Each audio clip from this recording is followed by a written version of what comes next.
નમસ્કાર વાલા પેન્શનર મિત્રો, નિવૃત્ત કર્મચારી મિત્રો, ભાઈઓ તથા બહેનો, સ્વાગત છે આપ સૌનું આપણી આ યુટ્યુબ ચેનલ ભાવેશ મકવાણા ન્યૂઝમાં।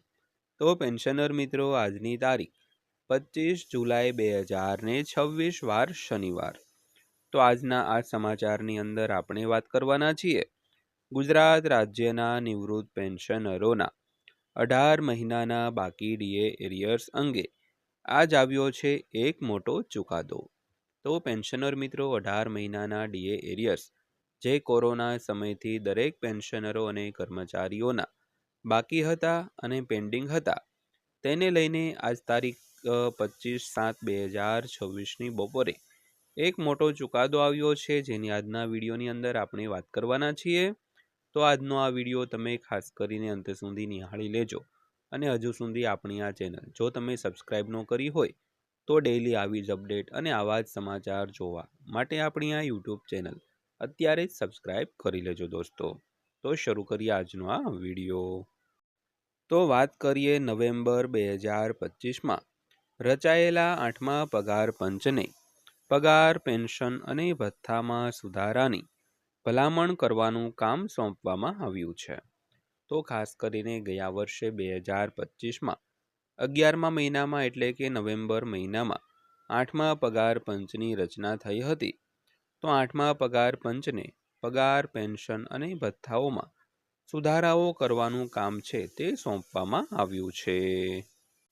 તો વધુમાં વાત કરીએ તો 8મું પગાર પંચ લાખો કેન્દ્ર સરકારના કર્મચારીઓ અને પેન્શનરોમાં ચિંતા ફેલાવતા લગભગ 2 અઠવાડિયાના મૌન પછી 8મા કેન્દ્રીય પગાર પંચે દિલ્હીમાં હિસ્સેદારોની બેઠકો માટે નવા સમયપત્રક સાથે તેની પરામર્શ પ્રક્રિયા શરૂ કરી છે। તો કમિશન 7 ઓગસ્ટ અને 10 ઓગસ્ટના રોજ કર્મચારી સંગઠનો અને યુનિયનો સાથે વાતચીત કરશે, જે સંકેત આપશે કે તેની ભલામણો પર કામ આગળ વધી રહ્યું છે। તો પેન્શનર મિત્રો, ખાસ કરીને 2 અઠવાડિયાથી 8મું પગાર પંચ પોતાની કોઈ કામગીરી કરતું ન હોય તેવું દેખાઈ રહ્યું હતું, એટલે કે 2 અઠવાડિયાથી મૌન હતું। પરંતુ હવે 8મું પગાર પંચ દિલ્હીમાં પેન્શનરો અને કર્મચારી સંગઠનો સાથે 7 ઓગસ્ટ અને 10 ઓગસ્ટના રોજ બેઠકો અને વાતચીત કરવાનું છે, તો જે સંકેત આપશે કે તેની ભલામણો પર કામ આગળ વધી રહ્યું છે। ત્યારબાદ વાત કરીએ તો 23 જુલાઈના રોજ એક નોટિસમાં કમિશને જણાવ્યું હતું કે તે કેન્દ્ર સરકાર અને કેન્દ્ર શાસિત પ્રદેશોના કર્મચારીઓના સંગઠનો, ફેડરેશનો અને યુનિયનોને મળશે જે દિલ્હીમાં સ્થિત છે અથવા નોંધાયેલા છે, જે હિસ્સેદારોએ પહેલેથી જ તેમના મેમોરેન્ડમ સબમિટ કર્યા છે પરંતુ હજુ સુધી પેનલ સાથે વાતચીત કરી નથી। તો તેઓ કમિશનના ઓનલાઈન પોર્ટલનો ઉપયોગ કરીને 31 જુલાઈ સુધીમાં એપોઇન્ટમેન્ટ મેળવી શકે છે। તો મીટિંગનું સ્થળ અને સમય અલગથી જણાવવામાં આવશે।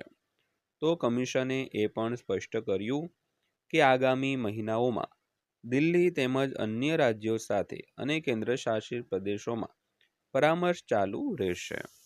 તો ખાસ કરીને આ જે બેઠકો છે તેમાં ભાગ લેવા માટે દરેક મેમોરેન્ડમ સબમિટ કર્યા છે અને 31 જુલાઈ સુધીમાં આ જે બેઠકો માટે નોંધણી પણ કરાવવાની એટલે કે એપોઇન્ટમેન્ટ લેવી પડશે અને મીટિંગનું સ્થળ અને સમય અલગથી જણાવવામાં આવશે।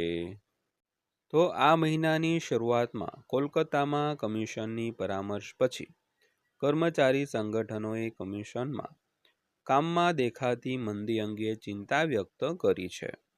તો આ પછી જાહેરાત કરવામાં આવી છે। તો ઘણા યુનિયનોને ડર હતો કે આ વિલંબ પેનલના રિપોર્ટની રજૂઆતને આગળ ધકેલી શકે છે। તો નવા સમયપત્રક પર પ્રક્રિયા આપતા ઓલ ઇન્ડિયા એનપીએસ એમ્પ્લોઈઝ ફેડરેશનના રાષ્ટ્રીય પ્રમુખ અને કેન્દ્ર સરકારના કર્મચારી સંઘના અધ્યક્ષ મનજીતસિંહ પટેલે આ પગલાંનું સ્વાગત કર્યું છે। તો છેલ્લા 2 અઠવાડિયાથી પગાર પંચ તરફથી કોઈ અપડેટ્સ આવ્યા ન હતા, જેને કારણે કર્મચારીઓ અને પેન્શનરોમાં ચિંતા ફેલાઈ હતી કે કમિશનમાં વિલંબ થઈ શકે છે। તો અમે કમિશનને વહેલી તકે નવું સમયપત્રક જારી કરવા વિનંતી પણ કરી હતી. તો કર્મચારીઓના પરિવારો વતી અમે નવા સમયપત્રક માટે આભાર વ્યક્ત કરીએ છીએ અને આશા કરીએ છીએ કે રિપોર્ટ શક્ય તેટલી વહેલી તકે સબમિટ કરવામાં આવે, જેથી આ લાભો સમયસર લોકો સુધી પહોંચે.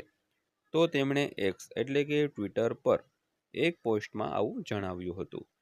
તો ખાસ કરીને મનજીતસિંહ પટેલે ટ્વિટર પર એક પોસ્ટ કરીને જણાવ્યું હતું કે 8મું પગાર પંચ પોતાની બેઠકો માટે એક નવું સમયપત્રક છે તે જારી કરે.